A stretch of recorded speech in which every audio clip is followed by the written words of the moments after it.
ओम शांति, ओम शांति, ओम शांति। आज 13/11/2020 को साकार मुरली सारमा छ। मीठे बच्चे, यह भूल भुलैया का खेल है। तुम घड़ी घड़ी बाप को भूल जाते हो। निश्चय बुद्धि बनो तो इस खेल में फसेंगे नहीं। आज बाबाले के भन्नुभयो मुरलीमा कि यो हामी भूल भुलैयाको खेलमा खेलिरहेका छौँ र बाबालाई हामी घडी घडी भुलेका छौँ। त्यसैले बाबाले भन्नुहुन्छ निश्चय बुद्धि बनेर हामी खेलमा यदि राम्रोसँग बन्यौँ भने, बाबामाथि निश्चय राख्यौँ भने हामी सधैँ कहिले पनि फस्दैनौँ जो मायाको पिंजरामा। प्रश्न छ, कयामत के समय को देखते हुए तुम बच्चों का कर्तव्य क्या है? उत्तर में छ, तुम्हारा कर्तव्य है अपनी पढ़ाई में अच्छी रीति लग जाना और बातें में नहीं जाना। बाप तुम्हें नैनों पर बिठाकर गले का हार बनाकर साथ ले जाएंगे। बाकी तो सबको अपना अपना हिसाब किताब चुकता करके जाना ही है। बाप आए हैं सबको अपने साथ घर ले जाने। बाबाले अहिले हामीलाई पढाएर, बाबाले आफ्नो नैनामा बिठाएर गलेको हार बनाएर बाबाले हामीलाई के गर्नुहुन्छ त साथमा घर ले जानको लागि आउनु भएको छ। गीतमा छ, दूर देश की रहने वाला। ओम शांति।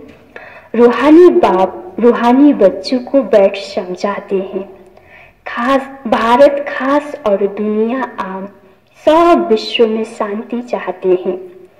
अब यहाँ तो समझना चाहिए, जरूर विश्व का मालिक ही विश्व में शांति स्थापना करते हैं।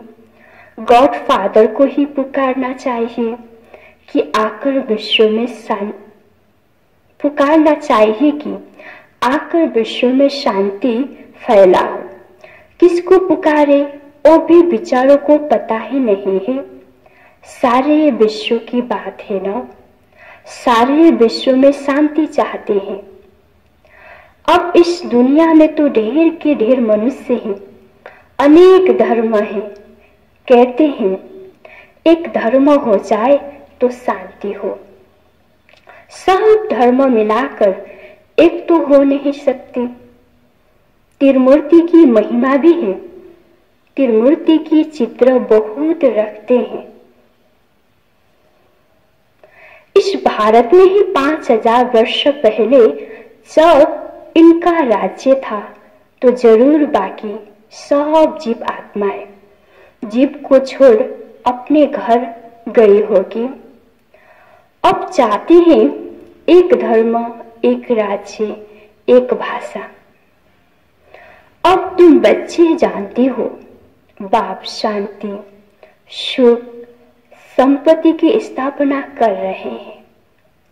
एक राज्य भी जरूर यहाँ ही होगा ना।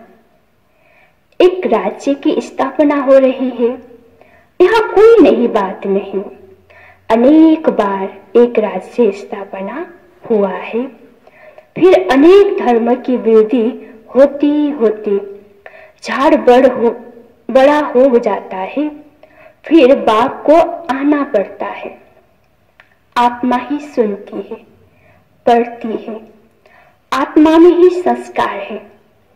हम आत्मा भिन्न भिन्न शरीर धारण करती है। बच्चों को इस निश्चय बुद्धि होने में ही बड़ी मेहनत लगती है। कहते हैं बाबा घड़ी घड़ी भूल जाते हैं। बाबाले भन्नुभयो हामी बच्चाहरूमा नि हैन बाबालाई निरन्तर याद गर्नमा नि हाम्रो के गर्छौं त बाबालाई भुल्छौं। त्यसैले बाबाले भन्नुहुन्छ निश्चय बुद्धि बनेर बड़ी मेहनत कर। बाप समझाते हैं यहाँ खेल भूल भुलैया का है। इसमें तुम जैसे फंस गए हो, पता नहीं है हम अपने घर अथवा राजधानी में कैसे जाएंगे? अब बाबा ने समझाया है, आगे कुछ नहीं जानते थे। आत्मा कितनी पत्थर बुद्धि बन जाती है। पत्थर बुद्धि और पारस बुद्धि का भारत में ही गायन है। पत्थर बुद्धि राजाए और पारस बुद्धि राजाए यहाँ ही है। पारसनाथ का मंदिर भी है। अभी तुम जानती हो हम आत्माएं कहाँ से आई है? पाठ बजाने। आगे तो कुछ भी नहीं जानते थे। इनको कहते हैं कांटों का जंगल। यहाँ सारी दुनिया कांटों का जंगल है। फूलों के बगीचे को आग लगी ऐसे कभी सुना नहीं होगा। हमेशा जंगल को आग लगती है। यह भी जंगल है, इनको आग लगनी है जरूर। भंबेरों को आग लगनी है। इस सारी दुनिया को ही भंबोरा कहा जाता है। अभी तुम बच्चों ने बाप को जान लिया है। सम्मुख बैठी हो जो गाते थे, तुम्हें से ही बैठूं। उस सब कुछ हो रहा है। भगवान बास तो जरूर पढ़ेंगे ना। भगवान बास बच्चों पढ़ते ही होगा ना। तुम जानती हो भगवान पढ़ाते हैं। भगवान कौन है? निराकार शिव को ही कहेंगे। भगवान शिव की पूजा भी यहाँ ही होती है। सत्य में पूजा आदि नहीं होती है, याद भी नहीं करते। भक्तों को सतयुग की राजधानी का फल मिलता है।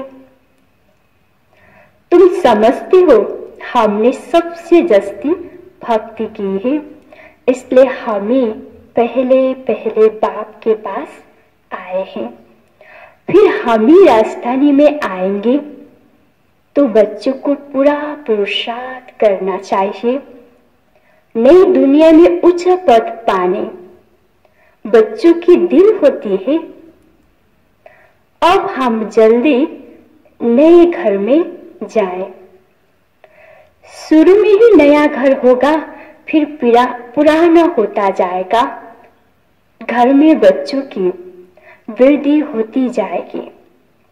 पुत्र पुत्री परपुत्री वो तो पुराने घर में आएंगे ना। कहेंगे हमारे दादा परदादा का यहाँ मकान है। पीछे आने वाले भी बहुत होते हैं ना। जितना जोर से पुरुषार्थ करेंगे तो पहले नए घर में आएंगे।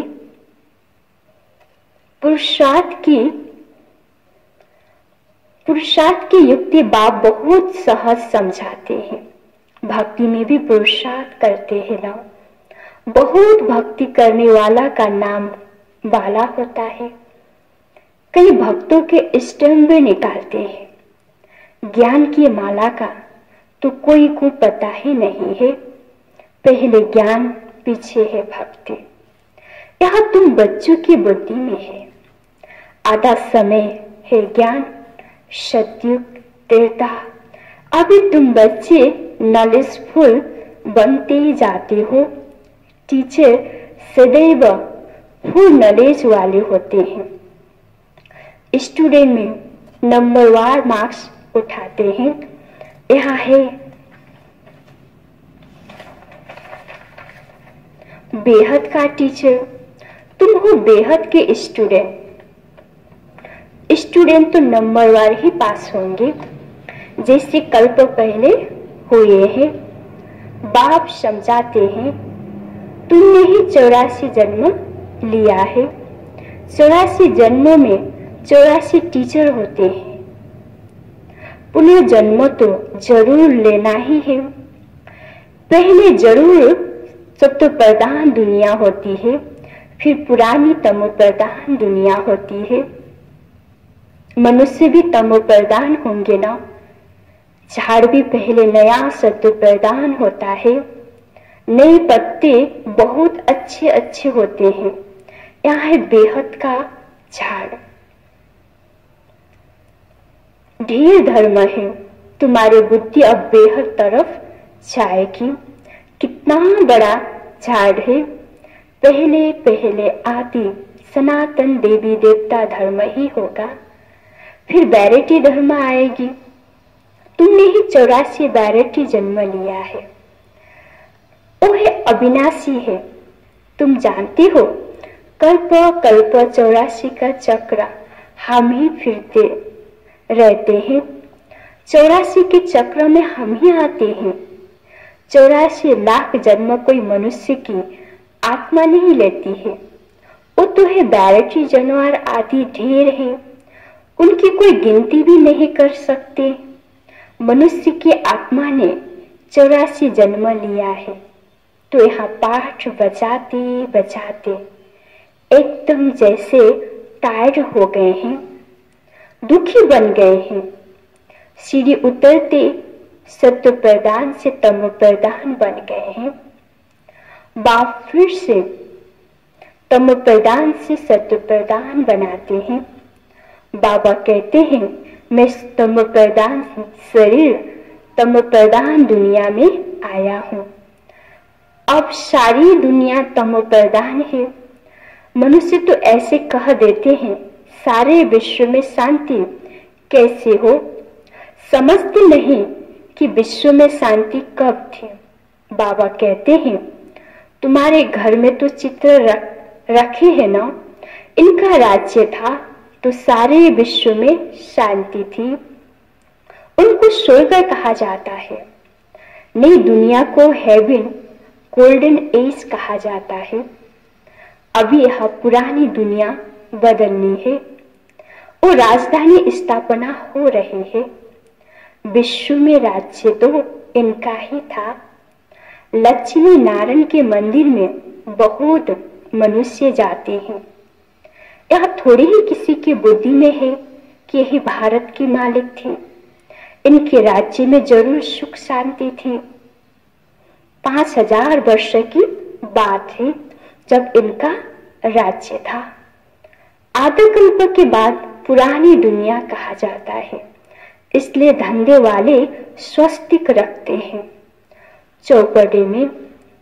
उनका भी अर्थ है ना, वो तो गणेश कहा देते हैं। गणेश को फिर भिन्न विनाशक देवताएं समझते हैं। स्वस्तिक में पूरे 4 भाग होती है। यह सब है भक्ति मार्ग। अभी दीपावली मनाते हैं। वास्तव में सच्ची सच्ची दिवाली याद की यात्रा ही है, जिससे आत्मा की ज्योति 21 जन्मों के लिए जग जाती है। बहुत कमाई होती है। तुम बच्चों को बहुत खुशी होनी चाहिए। अभी तुम्हारा नया खाता शुरू होता है। नई दुनिया के लिए 21 जन्मों के लिए खाता अभी जमा करना है। अब बाप बच्चों को समझाते हैं, अपने को आत्मा समझ सुन रहे हो। आत्मा समझ सुनेंगे तो खुशी भी रहेगी। बाप हमको पढ़ाते हैं, भगवान बास भी है ना। भगवान तो एक ही होता है। जरूर वो आकर शरीर लेता होगा, तब भगवान बास कहा जाता है। ये भी किसी को पता नहीं है, तब नीति नीति करते आए हैं।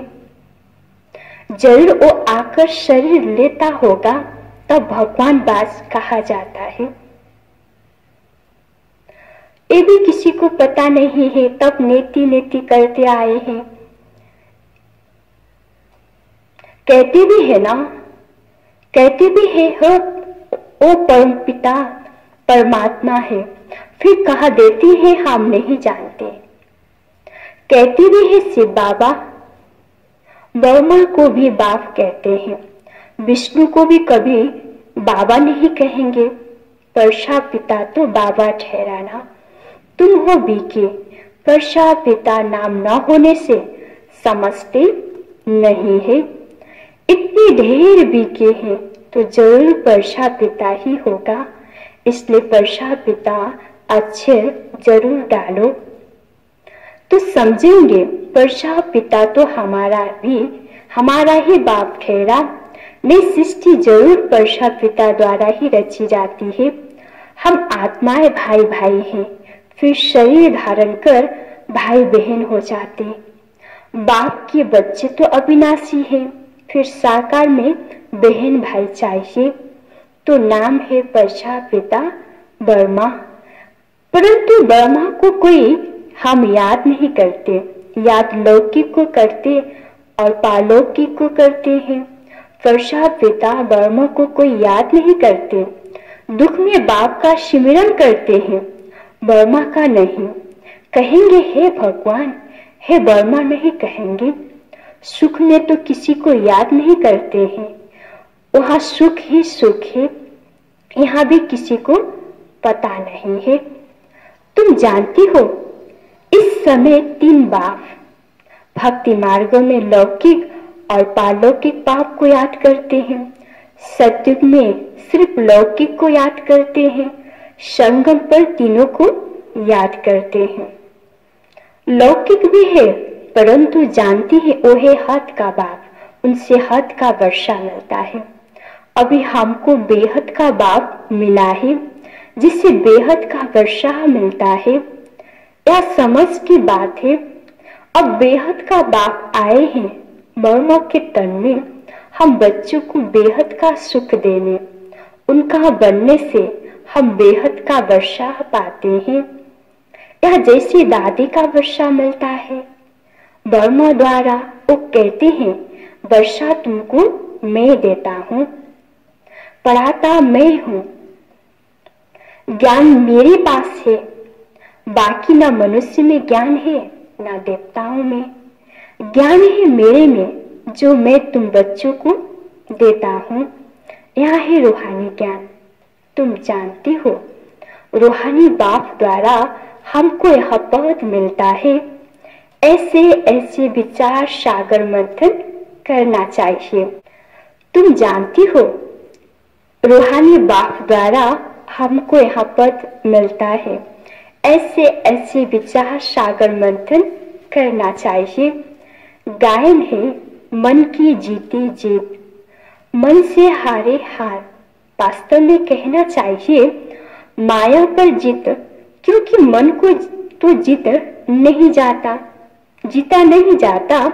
मनुष्य कहते हैं मन की शांति कैसे हो, बाप कहते हैं आत्मा कैसे कहेगी मन की शांति चाहिए। आत्मा तो है ही शांति धाम, शांति धाम में रहने वाली। आत्मा जब शरीर में आती है तब कार्य करने लग पड़ती है। बाप कहते हैं तुम अब स्वधर्म में टिको, अपने को आत्मा समझो।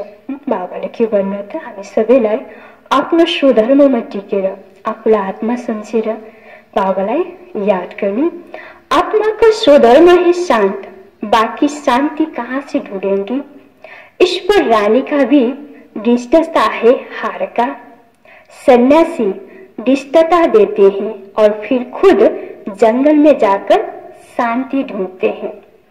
बाप कहते हैं तुम आत्मा का धर्म ही शांत है, शांति है। शांति धाम तुम्हारा घर है, जहां से पाठ बजाने तुम आती हो। शरीर से अलग होने से सन्नाटा हो जाता है। आत्मा ने जाकर दूसरा शरीर लिया, फिर चिंता क्यों करनी चाहिए, वापस थोड़ी ही आएगी। परंतु मोह सताता है, और तुमको मोह नहीं सताएगा। वहां तुमको मोह नहीं सताएगा, वहां 5 विकार होते नहीं, रावण राज्य ही नहीं, वह है राम राज्य। हमेशा राम राज्य हो तो फिर मनुष्य थक जाए, कभी सुख देखा न सके।